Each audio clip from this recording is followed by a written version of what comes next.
Deputy commissioner Swabi ने अदालती हुक्म पर साबिक स्पीकर असद कैसर के खिलाफ 3 MPO वापस ले लिया। पेशावर हाईकोर्ट में असद कैसर की 3 MPO के तहत गिरफ्तारी पर समाअत हुई, जिसके बाद डिप्टी कमिश्नर स्वाबी ने 3 MPO वापस लेने का हुक्मनामा जारी करते हुए कहा कि असद कैसर को 3 MPO के तहत गिरफ्तार किया गया था। हुक्मनामे के मुताबिक मुलजिम अमान में खलल नहीं डालेंगे। मुलजिम असद कैसर सूबाई हुकूमत की जानिब से सियासी SOPs पर अमल दरामद के पाबंद होंगे। मुलजिम इदारों के खिलाफ मुहिम और नारे भी नहीं लगाएंगे।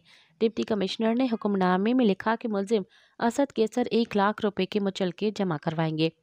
अगर दूसरी केसेस में मतलूब न हो तो मुलजिम को बरदान जेल से रिहा किया जाए। मज़ीद ख़बरन ऐं तफ़सीलात लाइ विज़िट कयो असांजी वेबसाइट www.awamiNewsHD.com ऐं ॾिसंदा रहो अवामी न्यूज़ HD।